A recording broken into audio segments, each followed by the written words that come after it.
Good morning. Good morning. Good. Sorry for the delay. Was in another meeting, just ended, so we can start our lecture right now. So our topic for today, we're going to look at a group of viruses.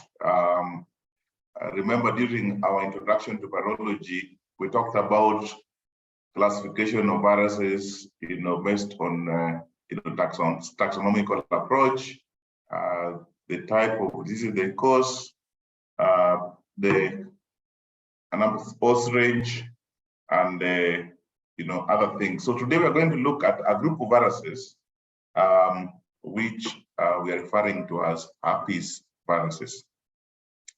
I hope my slide is clear wherever you are. Is it clear? Yes. If I go to slideshow, is it better? Yes. Good. And so I'm sure that these are not new to you guys, by the way. I want us to start by seeing, last week, I think I asked about herpes viruses and you were able to actually, name some of them. But just to remind us once again, can I see through the chart? We have, quite a number of herpes viruses. Which ones are these? Can I see through the chart? We have quite a number of herpes viruses. Let me see what you know about these viruses through the chart. Which are these viruses? So we start looking at the chart. We have herpes simplex type 1 and 2, Epstein-Barr virus, varicella zoster virus, HDV. What is that? Herpes. Could you please expand on what you mean by HDV? But Epstein-Barr virus is one of them, varicella is another one, herpes simplex. Yes, herpes simplex type 1 and type 2, human herpes virus 8, correct. Cytomegalovirus, correct. Sarcoma. Kaposi sarcoma, that sounds like a bit of shame. That's not scientific. It's called Kaposi sarcoma or human herpes virus 8. Rose poliovirus, I'm not sure whether that is a herpes virus. Cytomegalovirus, Kaposi, exactly, Kaposi sarcoma virus. Good. So actually, you guys know about these viruses. So we shall just look at them, discuss a few of them today and look at some of the details about these viruses. So to move on, as a way of introduction, herpes viruses, they have the ones that you have named, the 8 ones that you have named, they share certain characteristics as viruses. These are large envelope viruses that contain double-stranded DNA as their genome. Remember, in our earlier lectures in virology, we talked about the fact that viruses can also be classified based on the nucleic acid they carry, RNA or DNA. So herpes viruses, all of them are large envelope viruses, but they are also containing double-stranded DNA viruses, double-stranded DNA genome. Now, if you look onto the slide, there's a picture, very beautiful picture of herpes viruses. All of them look like this under the microscope, under the electron microscope rather. All herpes viruses look like what you are seeing on the microscope. What does this picture look like in terms of something else, not a virus per se? Can you tell me what this picture resembles? Is there something that you can look at and you can tell me that this picture resembles, something else, not a virus? Can I see through the chart? Anything that you think this picture resembles? It will be easy for you to remember the shape of this virus if you can actually tell me what this shape looks like. A ball, not necessarily. Pineapple, no. Algae, no. Amoeba, no. An egg, yes. Yes, it looks like an egg. Which type of an egg? What shape or form of an egg? So I'm sure all of you have cooked something, in your life. I believe when I was growing up, I used to cook ugali, samaki, and everything else.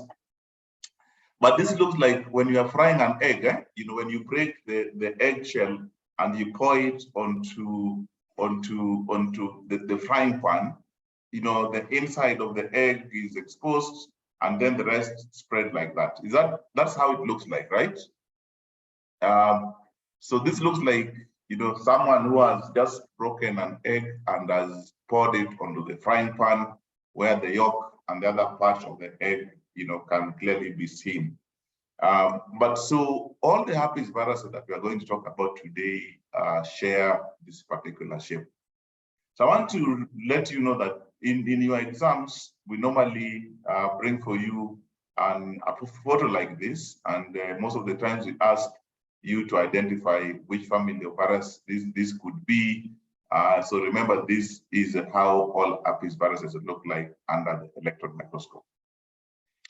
So something about these viruses is that, in terms of classification, the family is called Herpes Viridae, but they are further subdivided into genera, and there are three major genera of herpes viruses. That is alpha herpes viruses, which consist of herpes simplex type 1, herpes simplex type 2, and varicella zoster virus. The other subfamily or genera is the beta herpes viruses, which consists of cytomegalovirus, human herpes virus 6, and human herpes virus 7. Then the last group of the subfamily of these herpes viruses are called gamma herpes viruses. And this group has two viruses, namely the Epstein-Barr virus and human herpes virus 8.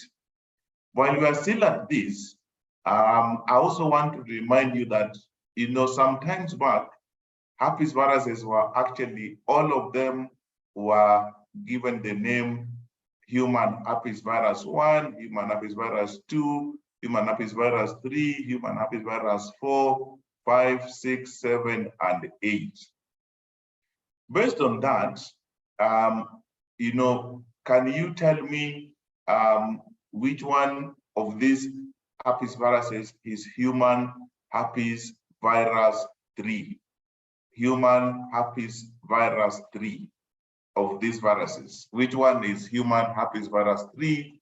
Varicella zoster virus, varicella zoster virus, varicella zoster virus. Thank you. So, and which one is a human herpes virus 5? Which one is human herpes virus 5? Human herpes virus 5. CMV, cytomegalovirus. Good. So that's good. So we stop it there. So remember that sometimes someone can ask you to describe human herpes virus 3 or human herpes virus 2, as they also have, other names here. Like human herpes virus 1 is herpes simplex type 1, human herpes virus 2 is herpes simplex type 2, human herpes virus 3, varicella zoster virus, and in that order. And so the other characteristic that these viruses share, which is very unique about herpes viruses, is that when you get infected with any of these viruses, the 8 one that we talked about, you are likely to end up with what we call latent infection. We are likely to end up with what is called latent infection.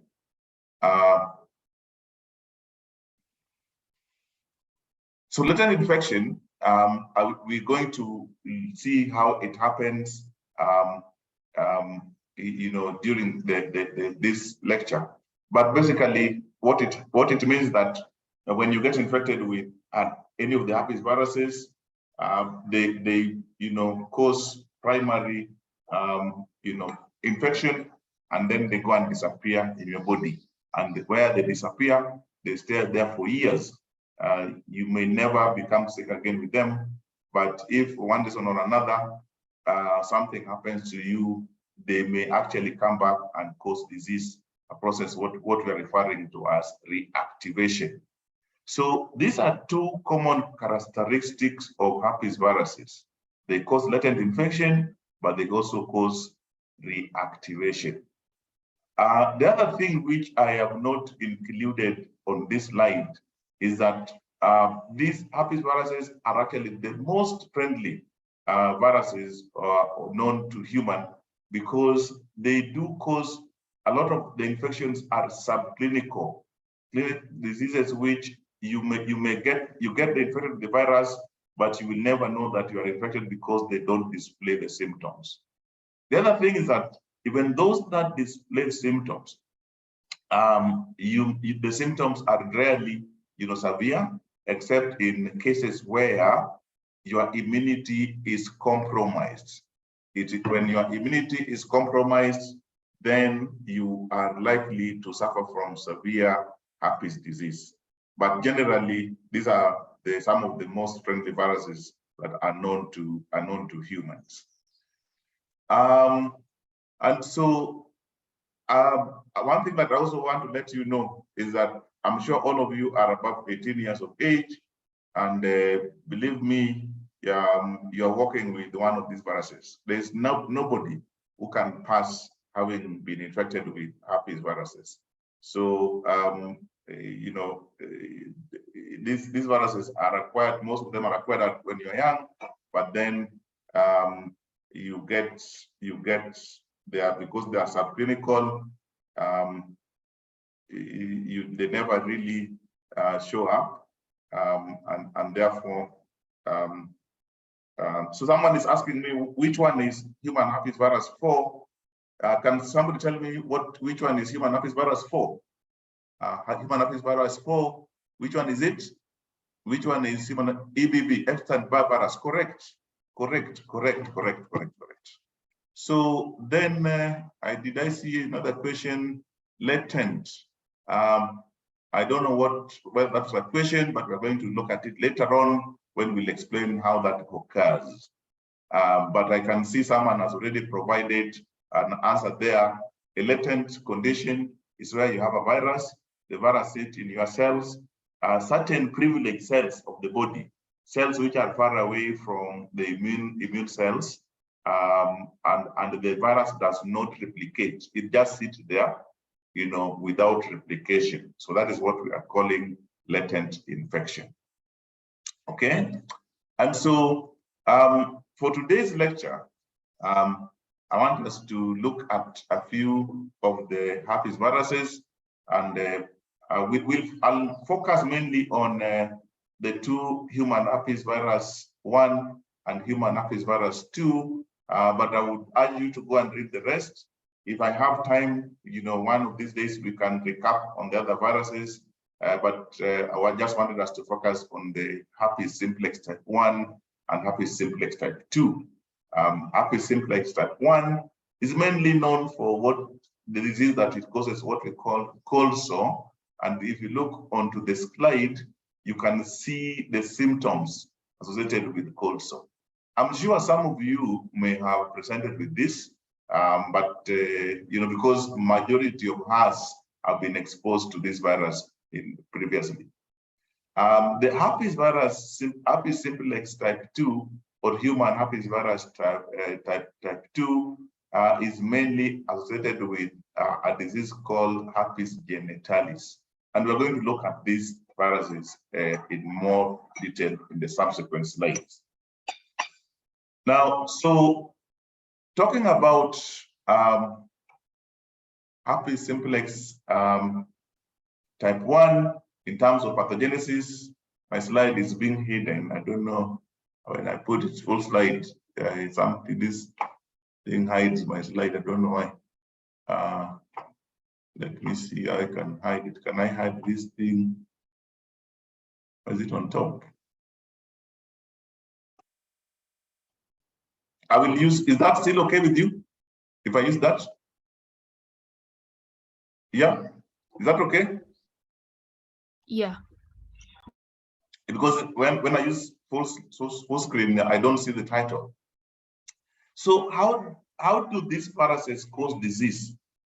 How does herpes simplex type 1 or herpes simplex type 2 end up causing disease in those who are infected? So we are going to look at the pathogenesis of these two viruses. But I will come back to this slide. I want us to look at this slide for us to be able to understand how pathogenesis occurs.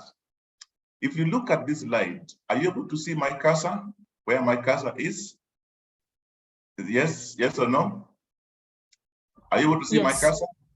So this is the mouth of somebody who acquires, say, herpes simplex type 1 or herpes simplex type 2. You know, mainly this is herpes simplex type 1 because that is the one that is mainly acquired through the mouth. But the pathogenesis of both herpes simplex type 1 and type 2 are the same. So you case somebody or you exchange saliva with somebody who is infected, and the virus get into contact with your mouth. And your mouth has epithelial cells which are covering your mouth. So what will happen is that the virus will actually attach themselves onto these epithelial cells, and they go through replication. So remember we talked about replication in our previous lecture. So this is basically a way of viruses reproducing more of their copies. So that happens on the mouth, on the epithelial cells covering the mouth. But then underneath these epithelial cells are the nerves, you know, the neurons. These viruses, herpes simplex type 1 and herpes simplex type 2, have the ability to connect with the nerves. You see what I'm showing you here? So the viruses get attached to the nerves, and then they move down the nerves through what we call retrograde transportation. It's like the viruses are forcing themselves through the nerves, you know, to, you know, under your skin, there is what we call trigeminal ganglion, is also a different type of nervous system. So this virus will move from the epithelial cells through the nervous system, and then it reaches these trigeminal cells. And here, the virus, once it reaches there, they actually stop replicating. The virus stop replicating. So they stay there for, you can say with them, for many years. Okay? So let me go back to here. So here you acquire the virus either through kissing or exchange of saliva. The virus attaches onto the epithelial cells. It goes through replication. And during this period, you actually present with symptoms. As you can see here, we are indicating here that you present with cold sores. Okay? And after a few days, the replication stops. The virus has gone into the nervous system, the neurons, and moved into the trigeminal, you know, part of the nervous system, where the virus will now hide. So the symptoms disappear, but the virus is actually hiding in the trigeminal component of the nervous system. Now, when they come here, now this time the symptoms have disappeared. This virus will now not replicate. They will stay there for as many years as possible. I can see, I'm looking at some questions as we move on. So someone is asking, during the latent infection, can it be still transmitted? No, it cannot be transmitted because the viruses are not replicating. So the viruses are actually hiding far away, you know, in the trigeminal, you know, nervous system, which is not near your mouth. They're actually up. If you look at this cursor, they're up here or down here.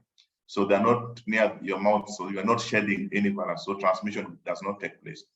So now, two things can happen. Number one, you can stay with this virus until you die without, you know, presenting with symptoms. Number two, the viruses can undergo what is called reactivation. And what happens is that sometimes the reason why you can stay with this virus until you die without them causing disease in you again is because you have strong immunity. Your immunity is strong. If for some reason your immunity goes down, these viruses now start replicating. They start thinking of, they get signals to start replicating, and this signal will force them to move from the trigeminal nervous system. They go up the ladder, and then they go back to the epithelial cells. Okay. Here, once they are back here, then they start replicating, and when they start replicating, you develop cold sore, and then you present with the symptom. Now that is called reactivation. And reactivation can be caused by a number of things like exposure to, excessive UV light. It can be, the reactivation can be caused by your body's immunity going down. For women, sometimes women can actually experience this reactivation if they have excessive menstrual cycle. It's not common, but it has been shown that it happens in women as well. So 2 things to note. I hope you have understood how latent infection occurs. The virus infects the epithelial cells, they replicate, they get into the neurons, move down to the trigeminal, ganglion, where they sit without replication, and there, when they sit there without replicating, we refer to them as a latent infection. Then if something happens to you, either your immunity goes down, you have been exposed to UV light, you are undergoing severe menstruation, or sometimes surgery. If you have undergone surgery, you can also end up with the reactivation of these viral diseases. So somebody is asking me, do these viruses, herpes simplex type 1 and type 2, have similar genomes in their segments? No, yes, they have similar, but the similarity is not 100%. They share between 50 to 70% genetic composition. They don't have 100% genome sequence similarity, and that is why they have different names. They share 50 to 70%, genomic similarity. I hope that is clear. So this is how herpes simplex type 1 and type 2, they cause disease. How they enter the body, what happens in terms of latency, reactivation, and how they cause disease. So this is something that is common with both herpes simplex type 1 and type 2. And so in terms of epidemiology of the 2 viruses, we're going to come back again to look at the diseases caused by these viruses. Mainly, these viruses are spread through contact, body contact. This could be through the saliva, it could be through tears, it could be through genital tract having sex, and it could be through other secretions. But the most common form of infection is from a kiss given to a child. So mothers, I'm very sure that the girls who are here will one day be mothers, or you guys have had mothers. In African culture, it's very rare to see mothers kissing their children, but now it's becoming a common thing.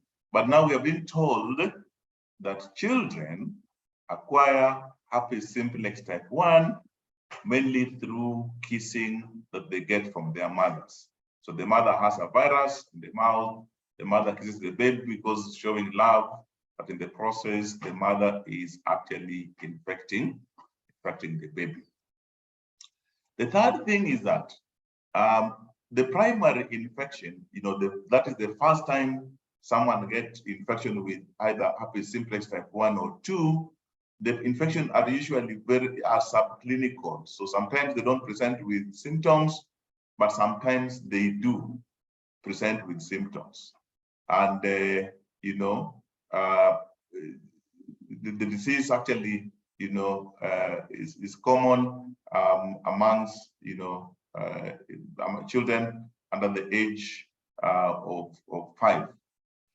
Then we have been told that there are 2 peaks of incidence. You know, if you acquire this, at what point are you likely to acquire this herpes simplex type 1 and type 2?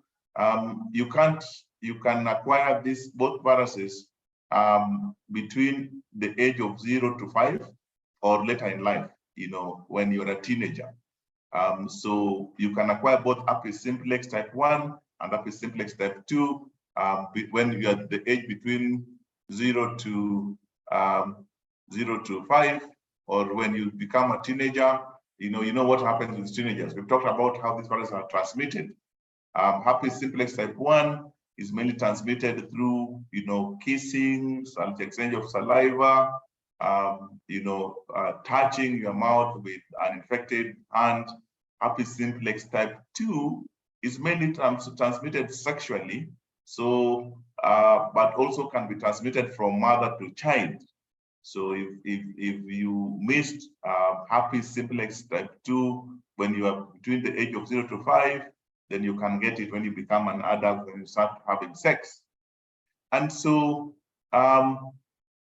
these are some of the common things that, you know, in terms of epidemiology, that we are learning about these viruses. So following primary infection, we are told that 45% of orally infected individuals and 60% of patients with genital herpes will experience recurrence. So once you get infected for the first time, depending on how you acquire the virus, those who acquire the viruses either through oral, you know, they have a 45% chance of recurrences. Recurrence means that, you know, when you develop symptoms for the first time during the primary infection, later on in life, you can keep on getting symptoms, you know, as you keep on living.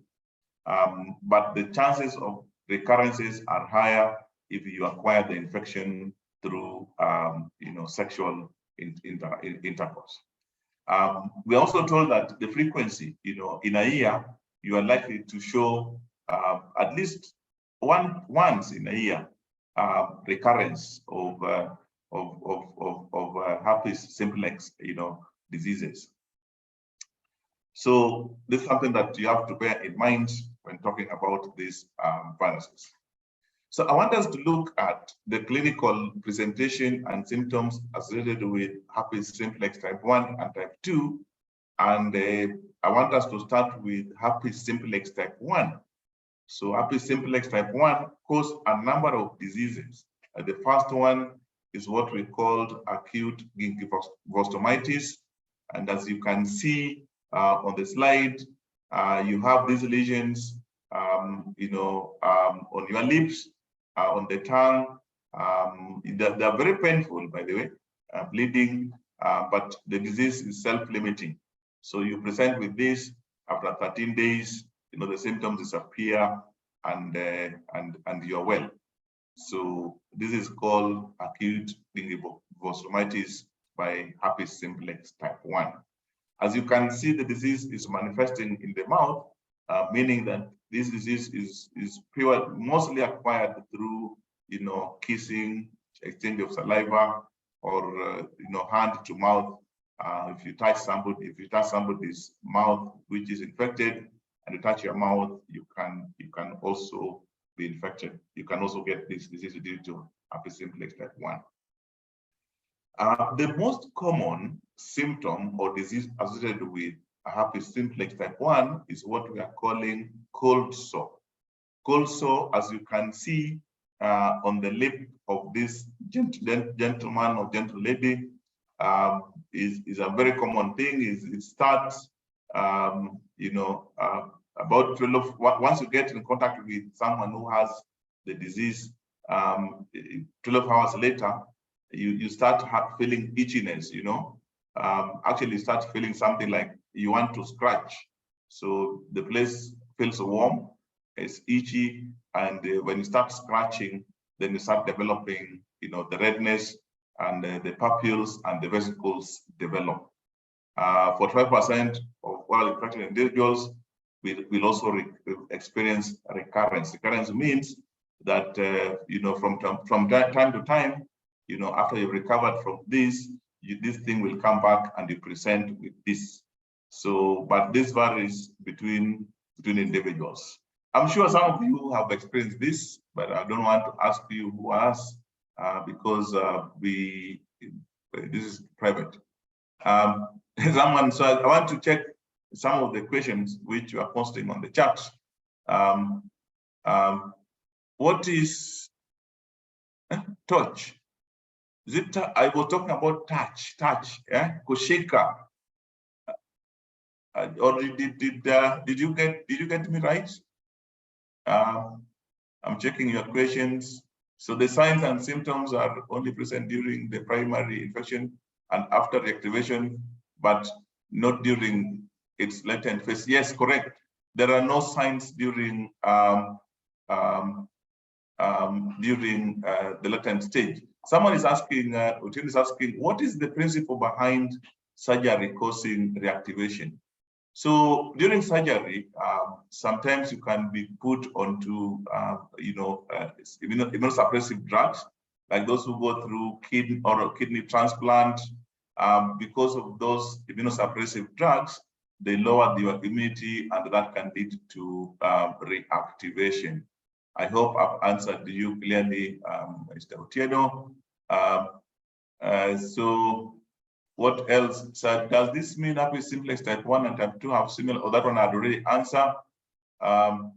So then there's a question in HSV2, it affects the sacral ganglion, right? Yeah, we're going to talk about, yeah, you're right. Yes, it does also affect the sacral ganglion. You're correct. Let me look at another question here. Let's move on. What is the, oh, that one I talked about. Why can't vaccines be created for these viruses?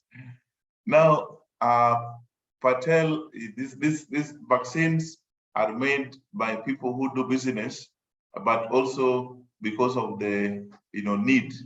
Herpes simplex don't cause fatal diseases. I mean, rarely do they kill, and therefore, if one was to make a vaccine, do you think people would go for vaccine for diseases which are rarely, cause death? We can make vaccines for them, but I think the demand for vaccine may not be there because of the fact that they rarely cause death compared to other diseases. Someone is Kamunya is asking complex of CMV, HSV, and the 3 others not in today's lecture. I don't understand. Kamunya, what are you talking about? Complex of CMV, HSV, and the 3 others are not in today's lecture. I didn't understand what that means. Some people with malaria present with the same symptoms. No, malaria does not cause. This is very characteristic on the lip. This is not. It's not like the rashes that you get because of malaria. Are cancer sores also associated with herpes? I don't know what cancer is. What is latent phase? Answer is still asking, what is latent phase? A latent phase is a phase during infection when the virus is hiding in the nervous system, in the neurons, and the virus is not replicating. The virus is quiet, is not causing any disease. Can HSV1 be transmitted by sharing utensils such as spoons? I think it can if you are sharing. I'm assuming that you are sitting across your friend and you're using one spoon and your friend is having infection. Yes, it can be infected by sharing spoon. Shingles, Gingrix, and Varivax vaccines are available for HSV viruses, herpes simplex type 1 and type 2. How is herpes simplex type 2 transmitted from mother to child? We're coming to that. Contact with lesions on the back of the canal. Oh, I think someone was answering that question. So anyway, so we are still talking about disease caused by herpes viruses. We've talked about herpes simplex type 1 causing, cold sore, one of the commonest, in fact, disease caused by herpes simplex type 1. Herpes simplex type 1 can also cause a disease called ocular herpes. And ocular herpes is a potentially serious type of an eye infection. As I mentioned earlier, this is mainly caused by herpes simplex type 1, and the transmission is by touching a cold sore. So like you touch your mouth where the cold sore is, and then you touch your eyes, and then the eyes get infected. So be careful when you have cold sore. Please don't touch your eyes as well. The fourth disease caused by herpes simplex type 1 is called hepatic whitlow. Hepatic whitlow, as you can see, is mainly found on the fingers. You develop lesions on the fingers. The lesions are painful, and again, the lesions they appear after 2 weeks. About 2 weeks after the vesicles appear, the crust forms over again. So it can reoccur after 2 weeks, but over time they disappear. Because most of these diseases are self-limiting. Now, the most serious form of disease caused by herpes simplex type 1 is called herpes simplex encephalitis.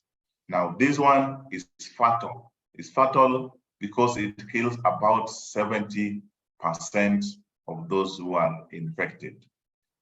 Remember, I don't know whether if I take you back to, the encephalitis,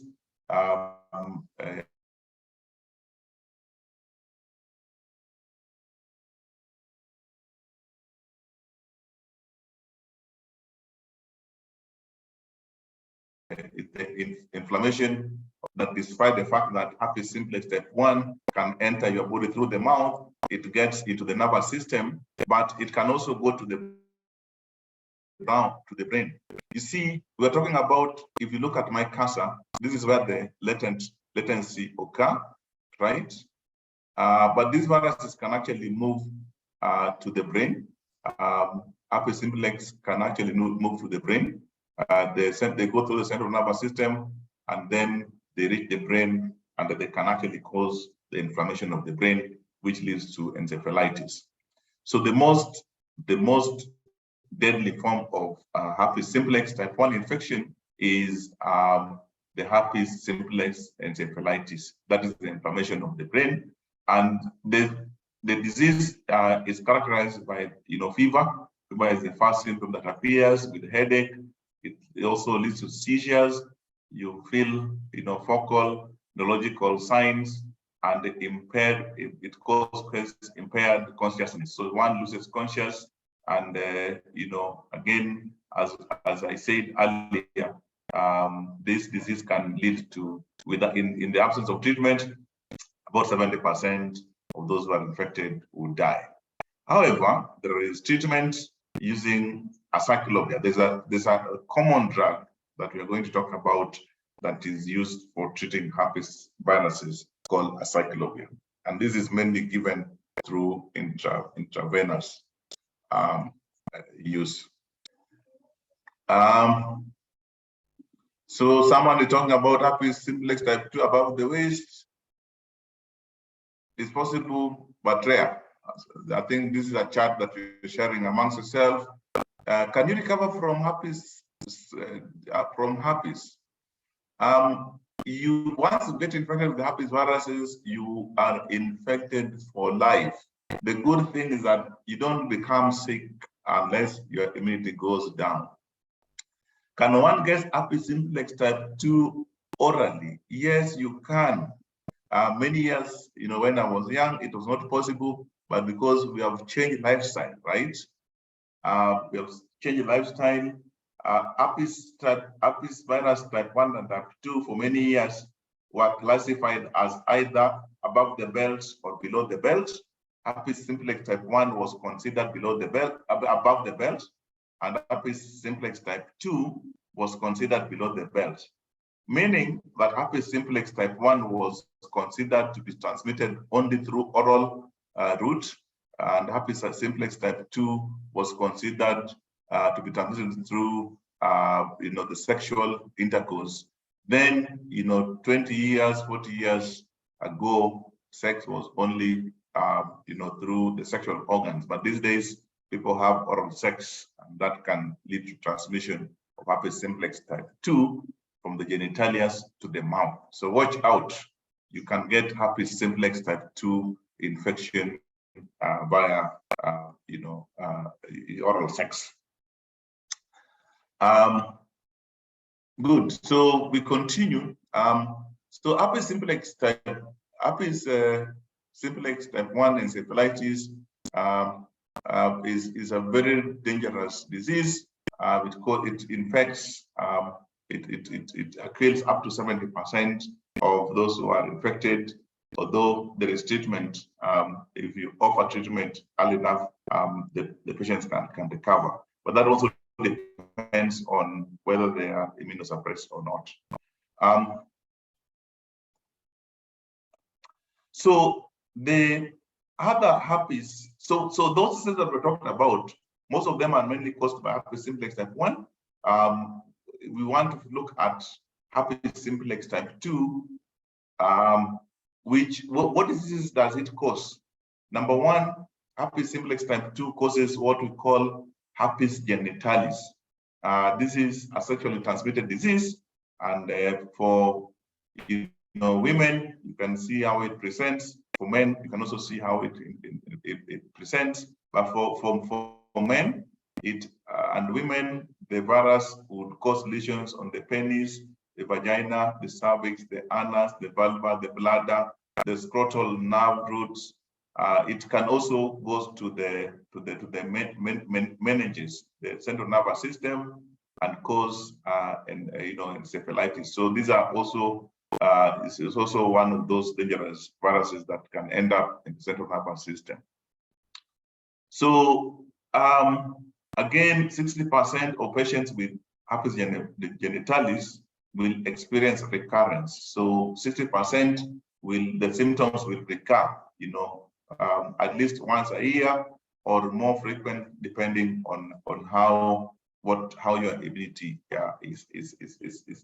how your immunity is. Finally, herpes simplex type 2 causes another disease called neonatal herpes.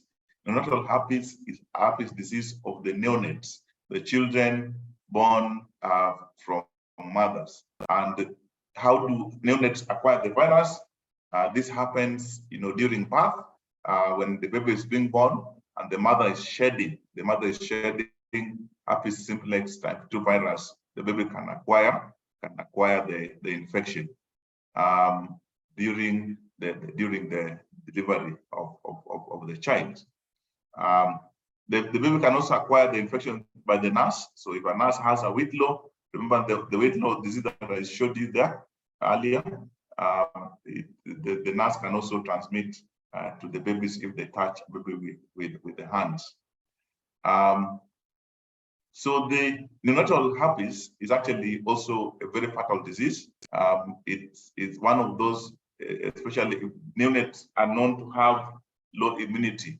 And because of that, these viruses, the herpes type 2 virus is likely to, cause more damage, in the organs of the baby, such as the liver and the brain, leading to the death of the neonate. So these two diseases I've talked about caused by herpes simplex type 2.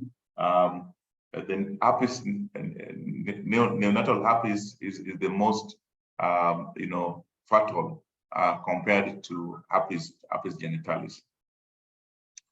So in terms of diagnosis of herpes simplex viruses, either herpes simplex type 1 or herpes simplex type 2, some clinical presentations are so obvious. For example, whitlow is very characteristic. You can use clinical diagnosis to make clinical picture to make a diagnosis. The cold sore as well is also very characteristic. You can use clinical picture to make a diagnosis. I think that the herpes genitalis as well.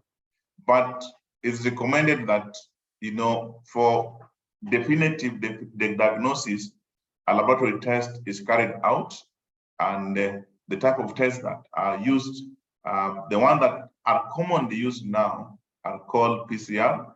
PCR stands for polymerase chain reaction. Basically, they're looking at the DNA of the virus in the lesions, depending on where you're picking the lesions from.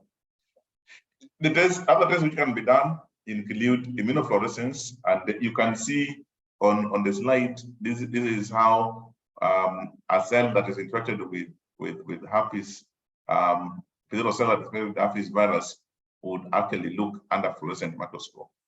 Fluorescent immunofluorescence is not very common. The one commonest test is the PCR. You can, if you're doing tissue culture, what we call tissue culture, you can grow the viruses in the lab. Again, this is not a common test. It's just for your information to know that you can also get the lesion from the infected site on the body, take it to the lab. The lab people can do what is called culture. They grow the virus in cells and look at what they call cytopathic effect. Another test that can be used is serology. Serology basically looking for antibodies, to these viruses. But we are told that these tests, serology tests, are not useful because antibodies, during the acute phase takes 1 to 2 weeks, to develop, meaning that you are presenting symptoms, but you don't have the antibodies. So if they take blood from you, the antibodies will not have been developed by that time. So these are the ways that the two viruses are, diagnosed in the laboratory. But the most common method used is the PCR, or molecular test, PCR. So in terms of management of herpes simplex type 1 and type 2, again, these viruses, there's a treatment, there's a drug called acyclovir, and also its derivatives, which are available for treating herpes simplex type 1 and herpes simplex type 2. We are told that those who are immunocompromised, if they get infected, maybe they end up with encephalitis, herpes encephalitis, you need to administer injection, intravenous, treatment, for the treatment to be effective. Otherwise, you can also, apply. I think there's a cream that you can apply on the lesions, which will also help in fighting these viruses. There are other agents which are used for treating herpes viruses. Treatment has been changing over the years. So we have other treatments that are available. That is why someone was asking early, so why don't we have vaccines for these viruses? But some other, there's a bit of, you can have, relief in terms of treatment for most herpes viruses. I'm looking at your questions here. I just want to go back and see. In the case of for people living with HIV, how is reactivation managed since the immune system is compromised? Yeah, so people who are living with HIV, so if you put them on treatment, we know that treatment for HIV is now very good. The treatment will kind of boost your immunity, and that will keep the reactivation from occurring. We used to see a lot of reactivation in those days of HIV when there were no treatment. So, with the treatment now, a lot of HIV infected individuals, they don't actually, the reactivation doesn't occur as frequently as it used to be before. Then somebody is asking, will acyclovir delete the virus or just lower its effect? Acyclovir does not delete the virus, it just lower its effect. Is encephalitis caused by both herpes simplex type 1 and type 2? Both of them have, ability to reach the central nervous system. Yes, they can cause diseases related to the brain and the central nervous system. So we'll just suppress permanent PCR. I'm looking at the chart here. Stop kissing children. Yes, please don't kiss children anymore. It's not a way of showing love. You'll be transmitting viruses to children. How are the different viruses types differentiate if they are all look alike under the electron microscope? Sorry, so the picture that I showed you was called electron micrograph.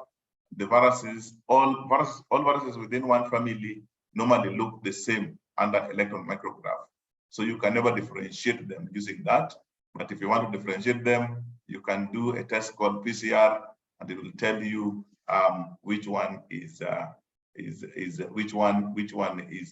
which, whether it's herpes simplex type 1 or herpes simplex type 2. Someone is asking, does acyclovir reduce recurrence rate of genital herpes? No, acyclovir is used during the time that you present with the disease, so it doesn't reduce the recurrence.